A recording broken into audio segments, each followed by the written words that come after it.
반갑습니다. 말씀의 강 김초롱입니다.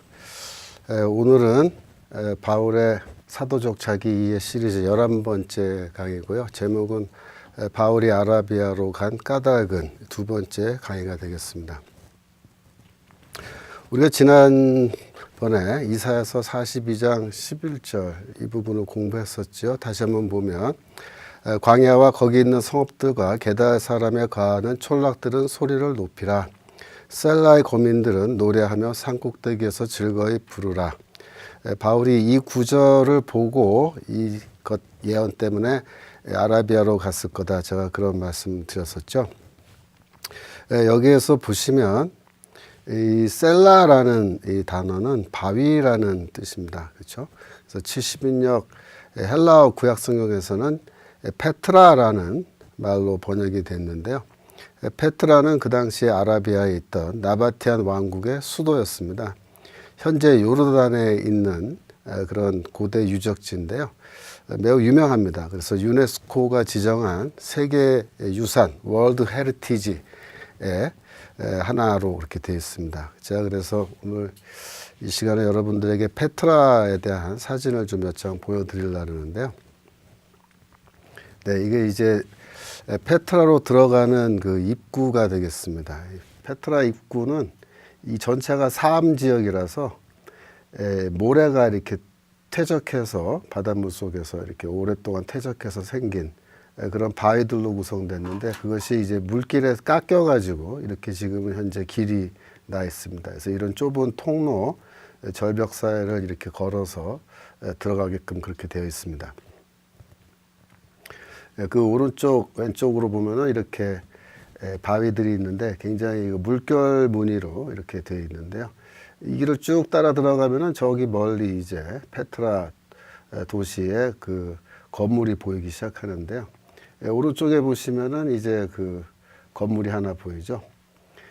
이 건물이 이제 굉장히 유명한 건물인데 이게 이제 여러 가지 설이 있어요. 그 어떤 왕의 무덤이다, 혹은 그 당시에 어떤 뭐 신전이다, 여러 가지 설이 있는데, 뭐 신전으로서 기능도 있었을 걸로 추측됩니다.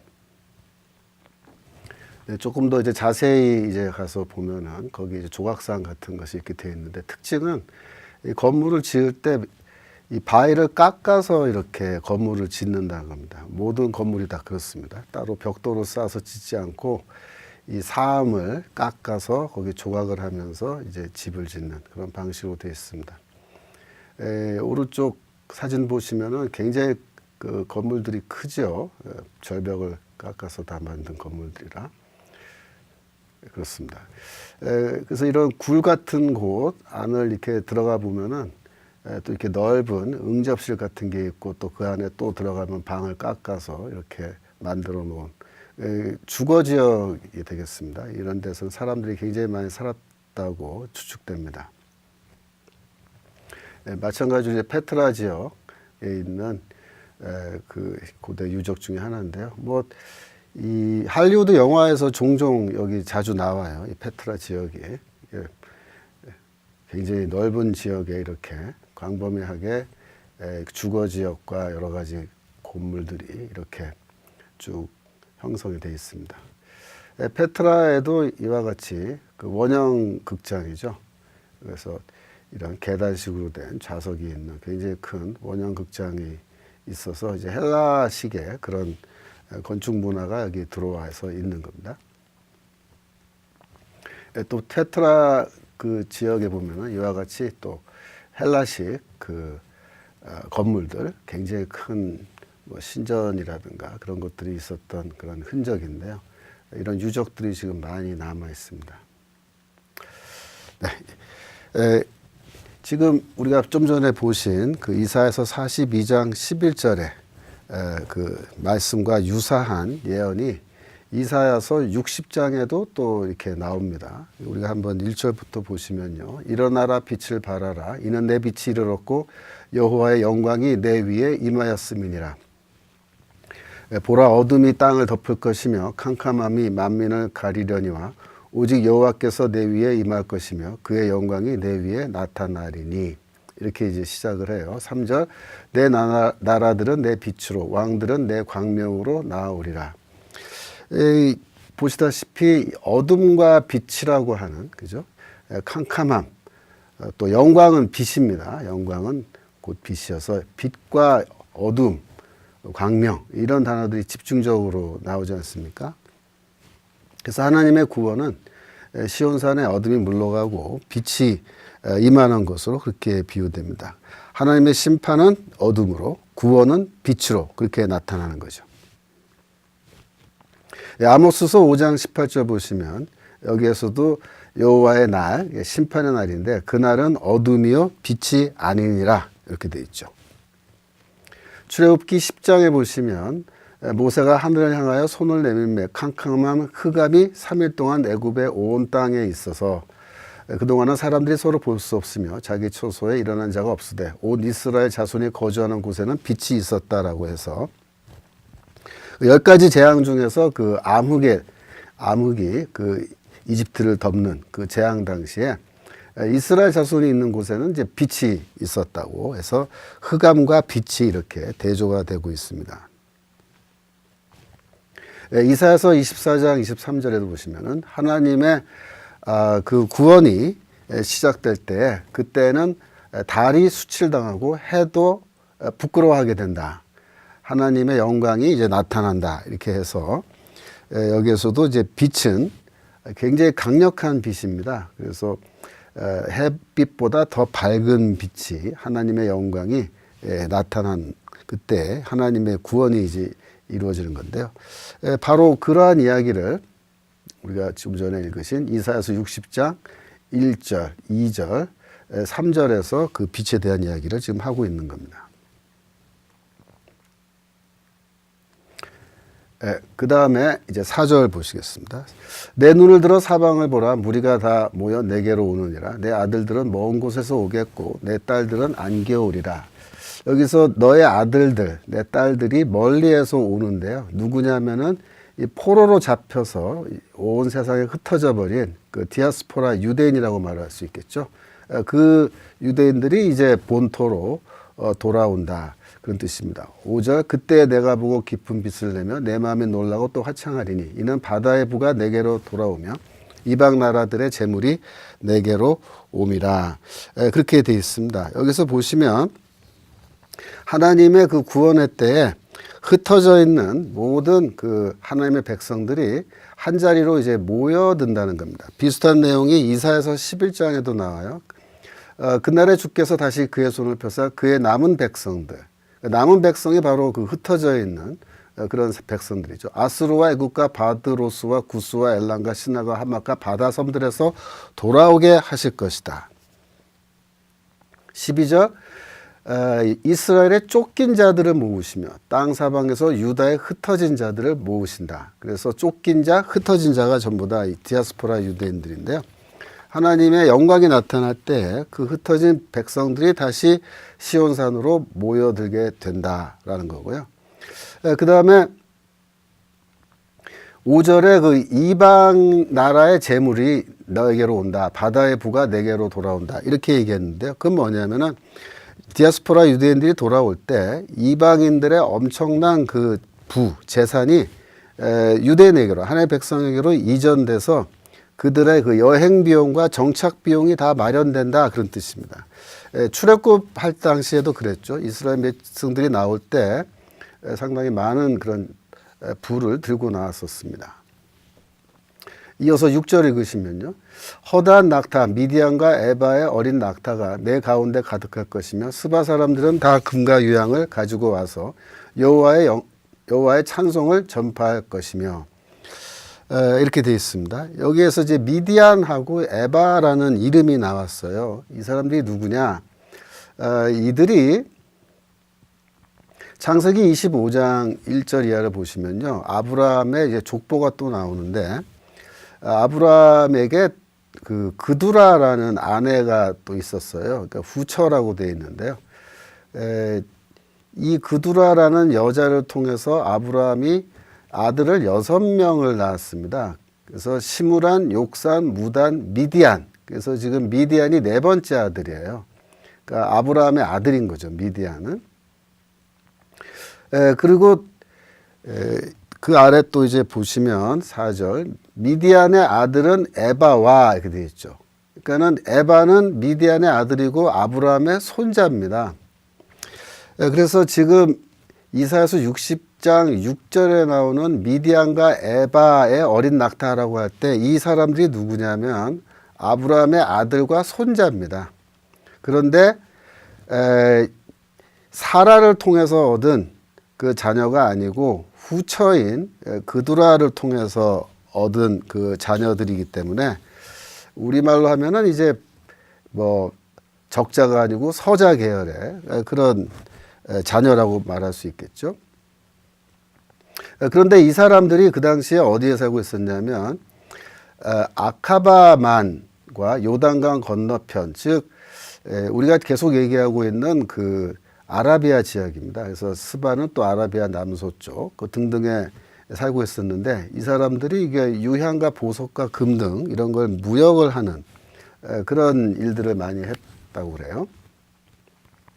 7절 보시면 게달의 약물이는 다 내게로 모으실 것이요 느바요의 순양은 내게 공급되고 내 재단에 올라 기꺼이 받음이 되리니 이렇게 돼 있잖아요. 우리가 지난 시간에 공부했습니다. 느바요은 이스마엘의 첫째 아들이고 게달이 둘째 아들이라고 했죠. 그래서 아브라함이 하갈이라고 하는 여종을 통해서 얻은 그 아브라함의 아들 이스마엘 또 그의 아들들이니까 이건 아브라함의 손자들 이름이죠. 느바요 게달은 아브라함의 손자들입니다. 이 사람들이 다 아라비아에 살고 있다 그랬잖아요. 그래서 지금 요 내용이 42장 11절과 비교해 보면요. 여기도 게달 나왔잖아요. 그런데 여기는 느바요시 나오지 않고 셀라라는 지명이 나왔습니다. 다시 한번 비교해 보면은 이사야서 60장에서는 게달과 느바요시 나왔고 42장에서는 게달과 셀라가 나왔는데 전부 다 뭡니까? 이스마엘의 후손들이고 다 아라비아에서 살고 있는 사람들, 그 후손들인 거죠. 그 사람들의 조상인 거죠. 그래서 정리해 보면 이사야서 42장 11절과 60장 6, 7절에 보면은 이삭의 직계가 아닌 반계 아브라함의 후손들의 이름이 등장하는 겁니다. 그러니까 이사야서는 아브라함의 적자인 이삭의 직계 자손뿐만 아니라 또 디아스포라 유대인뿐만 아니라 아브라함이 후처를 통해 얻은 서자에 해당하는 그 반계 가족들의 자손들도 모두 다 시온으로 와서 하나님을 예배하는 주의 백성이 되는 때가 온다라고 그렇게 이사야서가 말하고 있는 겁니다. 그래서 이 이스마엘의 후손들이 사는 그 지역이 바로 이 아라비아고 또 이 아라비아라는 지역은 에돔이 살고 있는 지역하고 겹쳐요. 이사야서 63장 1절에 보시면 에돔에서 오는 이가 누구며 이렇게 말이 나오는데 에돔이 바로 아라비아 지역과 그 지역이 겹칩니다. 그래서 에서의 후손들이 에돔인데요. 이게 다 반개 자손들입니다. 그 다음에 보스라에서 오는 이가 누구냐. 그래서 보스라는 이제 보스트라를 가리키는 건데요. 에돔 지역에 있던 도시죠. 우리가 지난 시간에 그 나바티안 왕국의 왕들 이름 쭉 열거할 때 라벨 2세라고 하는 왕이 있었어요. 젊었을 때, 어렸을 때 왕이 된 사람인데 라벨 2세 때에 이 보스라가 중심 도시가 됐다. 제가 그런 말씀 드린 적이 있는데 기억하실지 모르겠습니다. 그래서 이 보스라라는 지명도 다 나바티안 왕국의 지명인데 이사야서에서는 이 반개 자손들이 다 이제 시온으로 몰려든다. 그렇게 이야기하는 겁니다.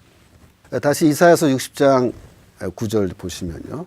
그 섬들이 나를 앙망하고 다시스의 배들이 먼저 이르되 먼 곳에서 내 자손과 그들의 은금을 아울러 싣고 와서 내 하나님 여호와의 이름에 드리려 하며 이제는 그런 반개 자손들뿐만 아니라 멀리 저 섬에 살고 있는 그 이방인들 또 다시스라고 하는 도시에 살고 있는 이방인들까지도 시온 산으로 몰려와서 하나님을 예배하는 이방인들도 하나님의 백성이 되는 그런 일이 있다.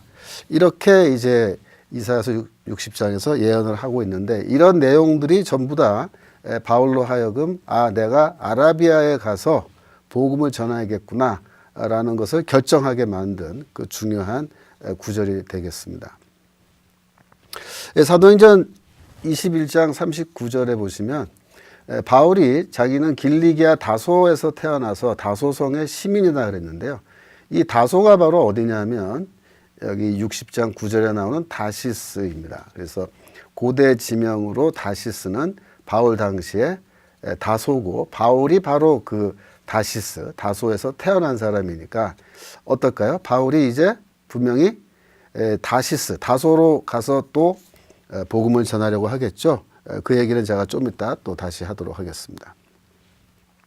그래서 하나님께서는 이제 미래에 예루살렘, 꼭 시온산에 하나님의 보좌가 이제 있는데, 예레미야서 3장 17절 예언에 따르면은 모든 백성이 그리로 모인다. 그래서 그때 모든 백성은 물론 이스라엘 민족을 다 포함하는 거고요. 더 나아가서 이방 민족들까지도 다 이렇게 시온산 예루살렘에 모여들어서 그들이 하나님을 함께 예배하는 때가 온다라고 말하는데, 이런 내용들이 구약 성경 여러 곳에 있는 거예요. 그래서 이 말씀 때문에 바울이 이방 선교도 한 거고 또 아라비아에도 간 겁니다.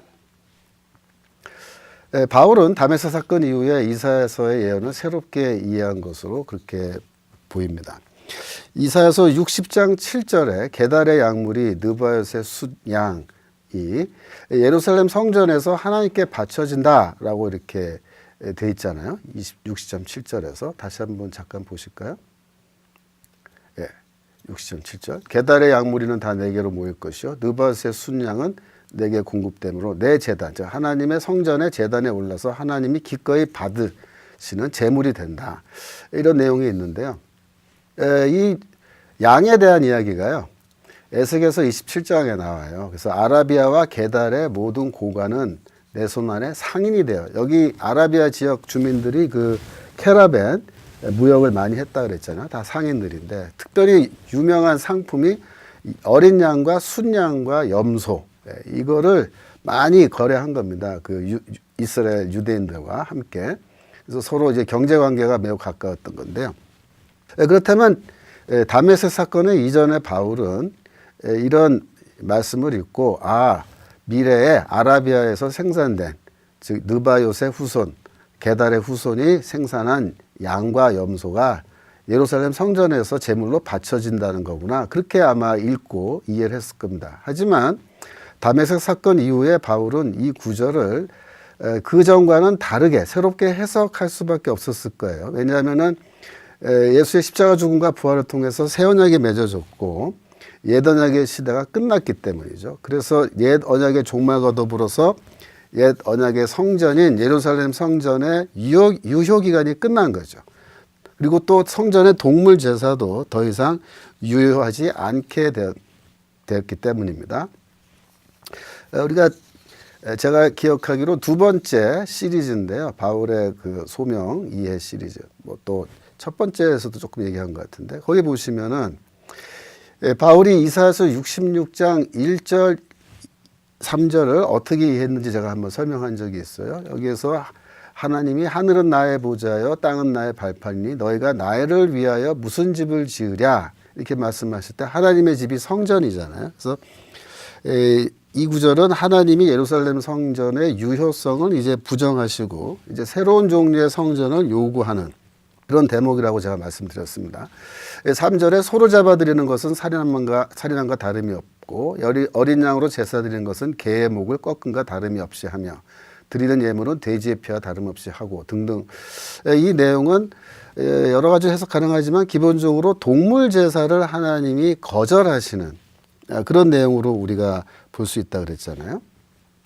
그래서 이사야서에 이런 내용이 66장에 나오고 있기 때문에 바울이 새롭게 다른 방식으로 이제 성경을 이해했을 거라, 그런 말씀입니다.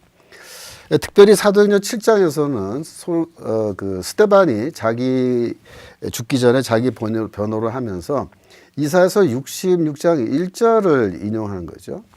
질기 높으신 이는 손으로 지은 곳에 계시지 아니하나니 선지자가 말한 바 주께서 이르시되 하늘은 나의 보좌요. 요 이하 내용이 바로 이사야서 66장 1절을 인용하는 거잖아요. 즉 예루살렘 성전은 사람의 손으로 지은 그런 성전인데 그곳에 하나님이 계시지 않다라고 선언하면서 이제 새로운 종류의 성전을 하나님이 요구하고 계신다라는 의미로 이사야서 66장 1절을 인용하는 겁니다.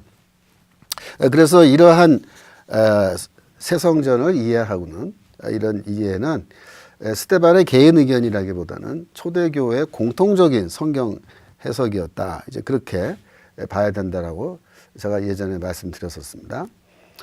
그리고 또 이사야서 66장 20절로 가면은 매우 분명하게 하나님이 동물 제사가 아니라 이제는 사람을 하나님께 예물로 바치는 시대가 온다라는 그런 말씀을 하고 계시는 거예요. 20절 보시면 나 여호와가 말하노라 이스라엘 자손이 예물을 깨끗한 그릇에 담아 여호와 집에 드림같이 그들이 너희 모든 형제를 문나라에서 나의 성산 예루살렘으로 말과 수레와 교제와 노새와 낙타에 태워다가 여호와께 예물로 드릴 것이요 라고 할 때 하나님께 무엇을 제물로 바치나요? 여기에 목적어가 뭐죠? 여기에 너희 모든 형제를 제물로 바친다 그렇게 되어 있습니다. 즉 사람을 제물로 바치는 거예요. 그러니까 옛언약의 시대는 동물을 바치지만 새언약의 시대는 사람을 바치는데 물론 사람을 죽여서 바치는 게 아니고 산채로 바치는 거죠. 그것이 바로 로마서 12장 1절에서 말하는 너희 몸을 하나님이 기뻐하시는 거룩한 산 제물로 드리라 라고 하는 바울의 가르침의 배경이 되는 구절입니다. 또 이것과 관련되어 있는 구절이 로마서 15장 16절이죠. 바울이 자신을 나는 이방인을 위해서 복음의 제사장 직분을 한다. 나는 제사장인데 이방인을 제물로 드리는 것을 하나님께 제물로 바치는 것이 내 전문 분야다. 이제 이렇게 이야기하는 대목이 나오는데 이거 전부 다 뭐냐면은 새언약의 시대는 동물이 아니라 사람을 제물로 바친다. 즉 이사야서 66장 20절의 이 예언을 바울이 자신의 사역에 그대로 이제 적용하는 그런 대목인 것입니다. 이러한 이해는 바울만 갖고 있었던 것이 아니라 초대교회에 두루 있었던 걸로 보이는데요. 히브리서 10장에도 비슷한 얘기가 나와요. 제사장마다 매일 서서 섬기며 자주 같은 제사를 드리되 이 제사는 언제나 죄를 없게 하지 못하거니와. 그러니까 구약의 또 이 옛언약 시대에 이 예루살렘 성전에서 제사는 그런 거라는 거죠. 그러나 오직 그리스도는 죄를 위하여 한 영원한 제사를 드리시고 하나님 우편에 앉으사 또한 한 제사를 드리고 영원히 그가 거룩하게 된 자들을 한 번의 제사로 영원히 온전하게 하셨다. 즉 십자가 죽음을 하나님께 제물을 바친 걸로 보는 겁니다. 그때 제물은 예수 그리스도 자신이 하나님께 바쳐진 제물이죠. 그래서 십자가 사건은 새 언약의 제물로 예수가 자신을 바쳐서 새 언약을 맺은 그런 제사라고 제가 말씀드리지 않았어요? 바로 그 얘기입니다. 그래서 한번 영원한 제사를 드렸기 때문에 그때 이후에는 더 이상 동물 제사가 필요하지 않고, 그죠? 이제부터는 살아있는 사람을 하나님의 일꾼으로 바치는 그런 종류의 제사를 우리가 드리는 겁니다. 그거를 오늘날 말로 이제 헌신 예배라고 이렇게 얘기한다 그랬죠. 바울은 그런 관점에서 이사야서를 새롭게 해석한 겁니다. 아라비아에서 살고 있는 이스마엘의 후손들에게 내가 바울이 가서 복음을 전해서 그들을 하나님의 새 성전에 산 제물로 바치는 것이 하나님의 뜻이라고 생각하고 복음을 전하러 아라비아에 갔던 겁니다. 바울은 이사야서의 예언의 말씀을 다메섹 경험을 통해서 새롭게 해석하고 내가 가서 복음을 전해야 할 곳을 이사야서에서 찾았던 겁니다. 그래서 그는 아라비아에 살고 있는 아브라함의 반개 후손들을 찾아가서 그들에게 복음을 전하고 그들을 이제 하나님의 백성으로 만들려고 노력을 했던 거죠. 그래서 이런 모든 것은 바울이 이사야서를 통해서 자신의 사도적 소명을 이해했다라는 것을 우리에게 잘 보여주는 겁니다. 추가적으로 또 이사야서의 말씀을 통해서 소명을 이해하는 그런 장면들을 우리가 한 세 군데서 더 볼 수 있는데요. 예를 들면은 사도행전 13장에 보시면 바울이 비시디아 안디옥이라고 하는 곳에서 이제 설교한 내용이 나와요. 그런데 거기 보시면은 이렇게 되어 있습니다. 주께서 이같이 우리에게 명하시되 내가 너를 이방의 빛으로 삼아 너로 땅끝까지 구원하게 하리라 하셨느니라. 여기서 이 바울은 담메색 사건에서 주로부터 받은 명령을 지금 회상하는 건데요. 내가 너를 이방의 빛으로 삼아 너로 땅끝까지 구원하게 하겠다라는 말씀을 하셨다고 그렇게 이야기하는 겁니다. 이 내용은 아마도 이사야서 49장 6절을 염두에 두고 얘기한 것 같아요. 거기 보시면 내가 또 너를 이방의 빛으로 삼아 나의 구원을 베풀어서 땅끝까지 이르게 하리라 이렇게 이야기하고 있잖아요. 이게 굉장히 비슷하죠. 다시 한번 보시면 내가 너를 이방의 빛으로 삼아 너로 땅끝까지 구원하게 하리라. 내가 너를 이방의 빛으로 삼아 나의 구원을 베풀어 땅끝까지 이르게 하라. 똑같죠 거의. 그리고 이제 42장 6절도 약간 비슷해요. 하지만은 이제 49장 6절이 더 많이 비슷하죠.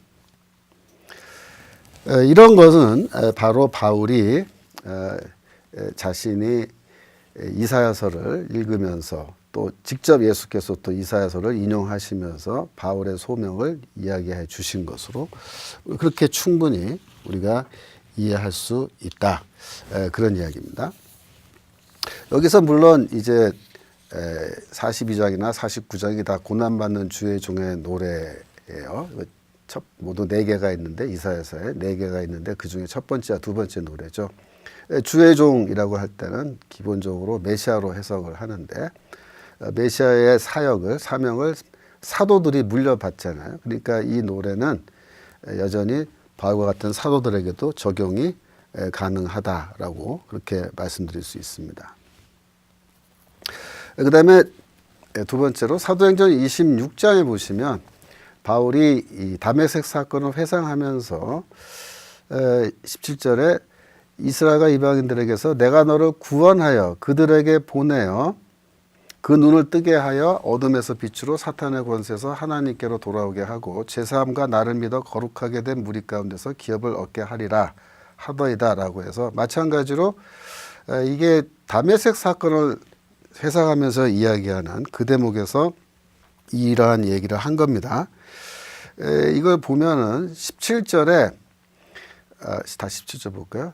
내가 너를 구원하여 란 말 나오는데 이거는 예레미야서 1장 8절에 너는 그들 때문에 두려워하지 말라 내가 너와 함께하여 너를 구원하리라 라고 하는 하나님의 약속인데요. 선지자들에게 해주는 보호의 약속입니다. 그래서 이 내용과 상당히 좀 유사한 느낌이 오고요. 비슷한 얘기가 예레미야서 1장 19절에도 나와요. 내가 너와 함께 너를 구원할 것이다. 그래서 바울은 그 선지자 마찬가지로 하나님의 구원의 약속을 받았다라는 거죠. 그리고 이제 눈을 뜨게 하여 어둠에서 빛으로 사탄의 권세에서 하나님께로 돌아오게 한다라는 이런 내용은 아마도 이사야서 42장 7절의 내용과 연관이 있다고 보여요. 여기 보시면 내가 눈먼 자들의 눈을 밝히며 갇힌 자를 감옥에서 이끌어내며 흑암에 앉은 자는 감방에서 나오게 하리라 이렇게 이야기하지 않습니까?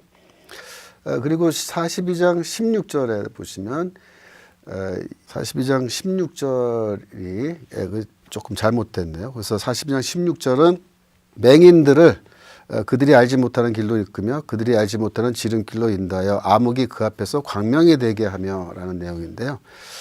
그 내용하고 요 내용이 상당히 유사하다고 보입니다.